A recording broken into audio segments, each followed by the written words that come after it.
El 11 de marzo del año 2004, Madrid amanecía como un día más. Era jueves y la ciudad despertaba al ritmo habitual, entre el bullicio y la prisa de la gente sumergida en su rutina diaria. Un jueves normal, hasta que el horror se instaló en lo cotidiano y se transformó en caos, rompiendo la frágil burbuja de la normalidad.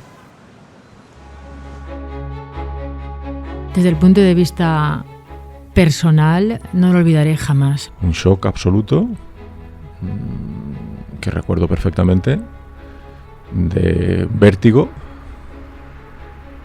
y de preguntarme en voz alta qué está pasando aquí, ¿no? Un caos. Era un caos de vehículos, de gente intentando ayudar, gente llorando, los taxistas convertidos en ambulancias, y sobre todo un estado de shock y un estado de silencio. Los atentados del 11 de marzo del 2004 fueron los que más me han impactado a lo largo de mi trabajo.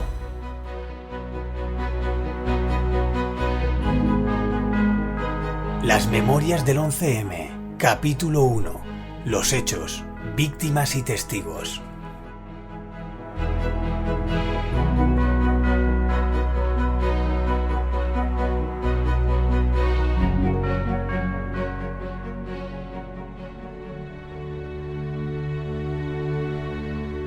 Hay un tipo de desgracia profunda, de una densidad espesa. Una desgracia que inevitablemente traspasará los límites de una generación para llegar y condicionar a la siguiente generación. Ese tipo de desgracia múltiple que trasciende la mera tragedia humana, una herida social, un golpe brutal a la cohesión de una sociedad que de un día para otro se enfrentó al miedo, la inseguridad y la vulnerabilidad en el propio espacio cotidiano. Antonio Romero es uno de los más de 2.000 supervivientes de este atentado terrorista. Aquella mañana, él, junto a su compañero Felipe, se desplazaban a su trabajo, labores de carpintería en un edificio que se encontraba lejos del lugar donde residían y donde solían trabajar. Ellos estaban en la estación de Atocha aquella fatídica mañana. El azar quiso que la vida de Antonio cambiara para siempre, convirtiéndose en víctima del mayor atentado terrorista en nuestra historia. Él relata así cómo comenzó a ser consciente de lo que le acababa de ocurrir. Recuerdo todo, recuerdo que todo lo que puedo recordar. Estaba el tren, iba a salir y le digo yo a mi compañero, digo, venga Felipe, que se nos va el tren. Cogí, nada más entrar, yo me agarré y él, mi compañero, yo creo que no llegó a entrar. No sé si llegó a entrar o no, porque yo lo único que recuerdo es poner la mano y pegar la hostia. Pero fíjate que por un lado estaba tranquilo, estaba contento porque no había perdido la vida, creía que moría, ¿sabes? Y me vi que no había muerto. Enseguida miré a ver mi compañero a ver si le veía. No le vi. Hasta esa estación se desplazó Manuel, nombre ficticio que se utilizará para preservar su identidad. Manuel era voluntario en el SAMUR, concretamente su función era la de técnico sanitario en emergencias y conductor de ambulancias. Aquella mañana recibió un mensaje citándole en un punto concreto al que debía acudir para prestar su servicio. Manuel acudió, como un día más, sin saber que esa citación casi le cuesta la vida. Aquel día nos llamaron por un mensatel, antes no existían los teléfonos móviles como hoy día, entonces me apareció una nota que tenía que llamar a un teléfono fijo cuando estaba la sede en Legazpi. Y entonces pues íbamos a rescatar a personas y sentimos un silencio, algo fuera de lo común. Estaba todo acordonado, entonces Policía Municipal y Policía Nacional, incluso efectivos de la Guardia Civil, nos indicaban con señalizaciones, solo ambulancias. Entonces fuimos al parking de lo que es la estación de Atocha, que ahora es parada de taxi. Aparqué. Uno de los primeros que llegué, aparqué detrás de un muro que había de contención. Es un vehículo grande, entonces los espejos, el ángulo muerto, pues no te da marcha atrás. Entonces uno de mis compañeros me estaba indicando cuando resulta que se escuchó un calor, y entonces, pero eso en décimas de segundo, se tarda más en contarlo que la sensación de lo que allí ocurrió. Otros compañeros luego me contaron que me tuvieron que socorrer. A medida que pasaban los minutos, las redacciones de toda España recibían información de lo que acababa de pasar. Lo que en un principio parecía un accidente aislado, pronto se reveló como una tragedia de una magnitud sin precedentes.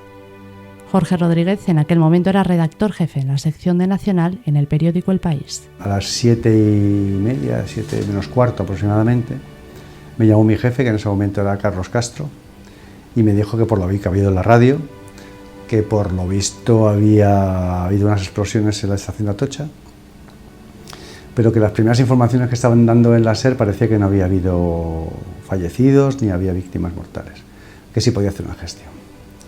Efectivamente, hice una gestión, llamé a las personas que tenía que llamar, entre ellos a unos amigos de los bomberos, y uno de estos bomberos me acuerdo que estaba en Santa Eugenia, y le pregunté por unas explosiones en Atocha. Me dijo, yo no tengo ni idea de lo que ha pasado en Atocha, sé que ha pasado algo. Sí sé que estoy en Santa Eugenia y aquí hay un montón de muertos. Y en ese momento yo llamé aquí, llamé a Carlos Castro, que era mi jefe, le dije, Carlos Castro, manda todo lo que puedas, saca la caballería, porque esto va a ser peor de lo que nos imaginamos, porque si hay explosiones en Atocha, que creemos que hay muertos, si ha habido una explosión en Santa Eugenia, no conocíamos el Pozo todavía ni Tellez. Esto va a ser, según me han dicho, estamos hablando de, al menos en Santa Eugenia, de 10, 15, 20 muertos o más. Y efectivamente pusimos en marcha la caballería, me dijo, vente para acá tan rápido como puedas, y a las 10 y pico de la mañana ya estaba aquí, ya estaba triscando por los escenarios de los crímenes, claro. Ana Sánchez trabajaba en uno de los departamentos de cercanías en Atocha. Cuando las bombas explotaron, ella aún no había salido de su domicilio. Recibió una llamada confusa en la que le advirtieron que algo había ocurrido. Sin saber aún si había víctimas o no, si había sido un accidente o no y si podría pasar de nuevo, ella no se lo pensó y decidió ir hasta allí como pudo. Eran como las 8 menos 20 o así y me llamaron por teléfono. Una amiga, su novio vivía cerca de la estación y me llamó para ver dónde estaba porque había oído una explosión. Y bueno, después de la llamada de mi amiga, llamé a mi jefe para preguntarle, porque bueno, yo puse la tele inmediatamente y entonces vi lo que estaban diciendo en la tele y bueno, sabiendo cómo está Atocha en ese momento de la mañana, pues me resultaba difícil que no hubiese víctimas, ¿sabes? Porque bueno, claro, hay que conocer Atocha y el mundo un poco cómo se mueven los trenes a esa hora. Y nada, llamé a mi jefe para preguntarle qué líneas estaban suspendidas. Como yo en el departamento que trabajaba era el responsable del tráfico de cercanías, pues no lo sabían en ese momento porque todavía pues no había habido orden gubernamental. Pues nada, me fui como pude hasta la Beata María, Legazpi. Bueno, me llevó mi marido en coche, pero desde ahí ya en adelante no pudimos... El coche ya no pudo seguir, entonces fui andando hasta Atocha. Poco a poco me fui encontrando con compañeros, que estaba toda la gente en la calle. Entonces yo continué andando hasta ver hasta dónde podía llegar, porque estaba todo bloqueado, colapsado, solo se oían ambulancias, no se oía otra cosa. Era imposible hablar por móvil. Y bueno, yo fui andando a ver si encontraba a alguien que conociera. Bueno, me encontré con unos compañeros y ya conseguimos saber dónde estaba la gente de mi departamento y nos fuimos a un hotel que hay en Atocha. Ana comenzó su jornada laboral muy distinta a todas las demás. Renfe puso a disposición de todas las personas que estaban interesadas o tenían interés por preguntar por alguien que podía ir en los trenes, porque aquello era un caos. Entonces se habilitaron ciertas líneas de teléfono que se publicaron y entonces yo atendía el teléfono, pero tampoco teníamos información porque era por la mañana. Entonces, pues nosotros tomábamos nota de los nombres de las personas y de los teléfonos y no podíamos hacer nada más porque no se disponía de la información. Uno de estos familiares era Eulogio Paz, ahora presidente de la asociación 11M Afectados del Terrorismo.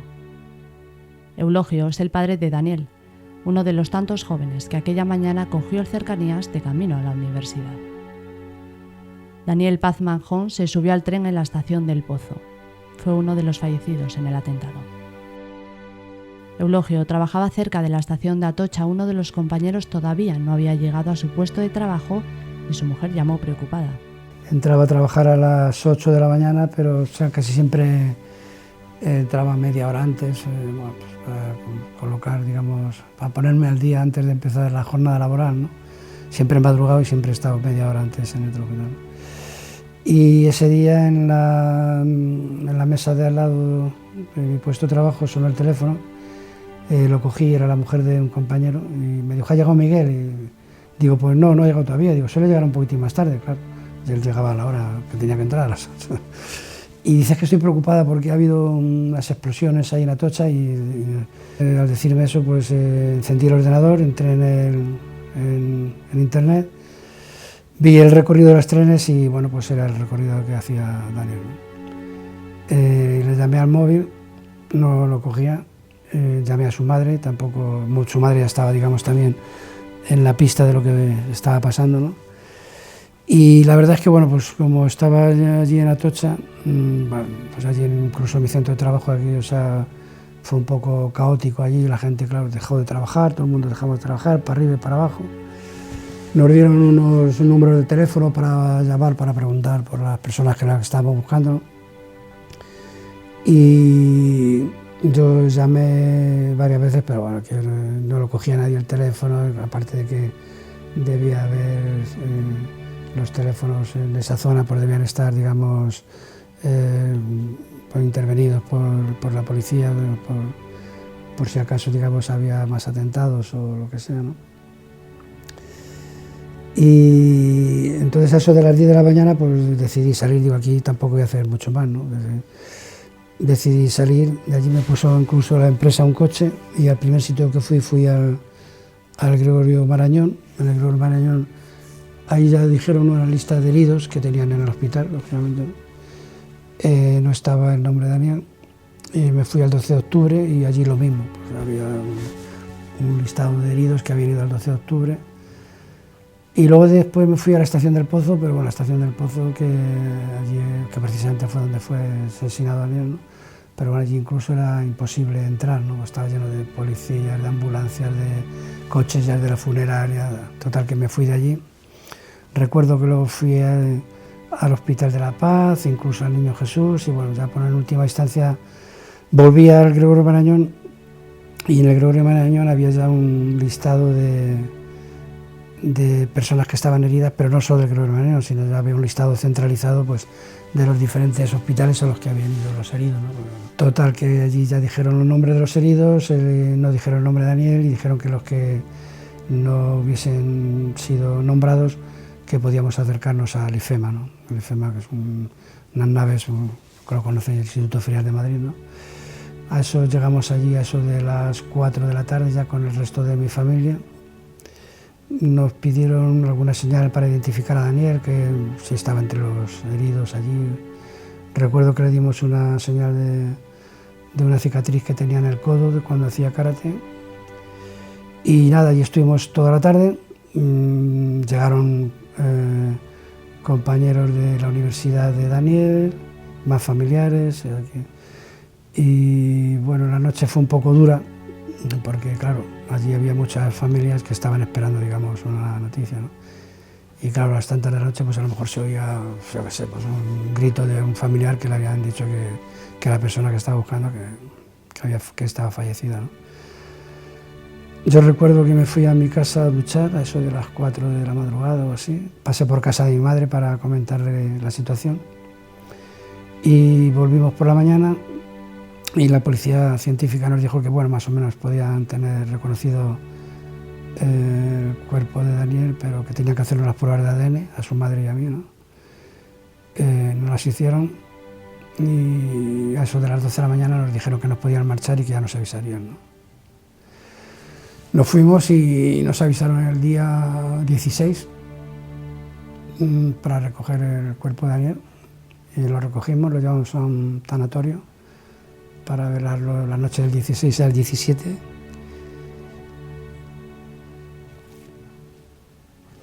Y lo incineramos el día 17.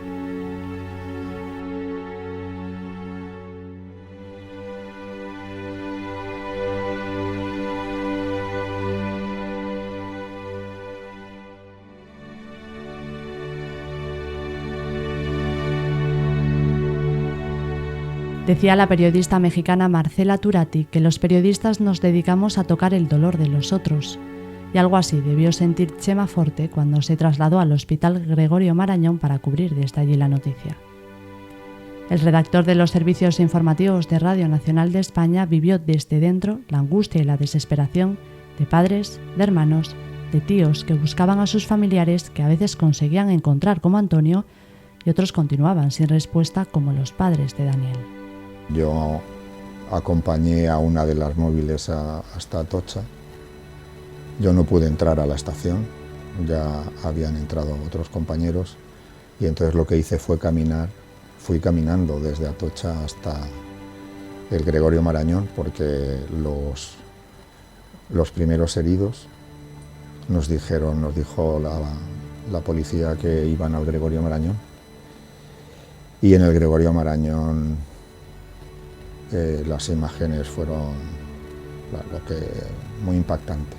Yo creo que nunca he visto a tantos compañeros de todos los medios tan emocionados, tan conmocionados, con historias que han pasado los años y nos siguen conmoviendo, porque, por ejemplo, hay un momento en el que una enfermera del Gregorio sale completamente destrozada, porque claro, los chicos, sobre todo la gente joven,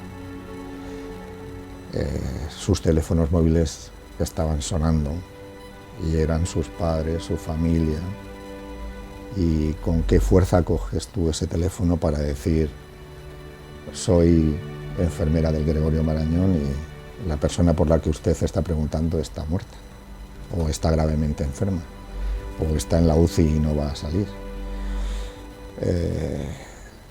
Te pones en la cabeza de las personas que están llamando, desesperadas, buscando a su hijo o a su hija o a su padre o a su hermano o a su madre. Y es tremendo, es tremendo. O sea, contar eso luego en la radio fue un ejercicio difícil de repetir. Y ahora que se han cumplido los 20 años y nos hemos escuchado todos otra vez, ha sido muy duro, muy duro.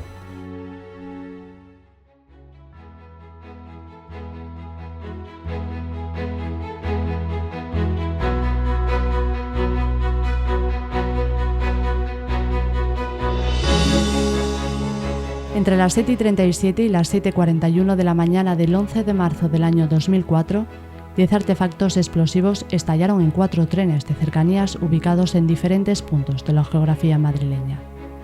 Esto dejó más de 2.000 heridos y provocó la muerte de 192 personas. 34 lo hicieron en la estación de Atocha, 65 en la estación de El Pozo, 63 en la calle Téllez, 14 en la estación de Santa Eugenia y 15 en diversos hospitales a causa de las heridas provocadas en estos ataques. La víctima 192 falleció 10 años después como consecuencia del coma producido aquel día del que nunca se recuperó.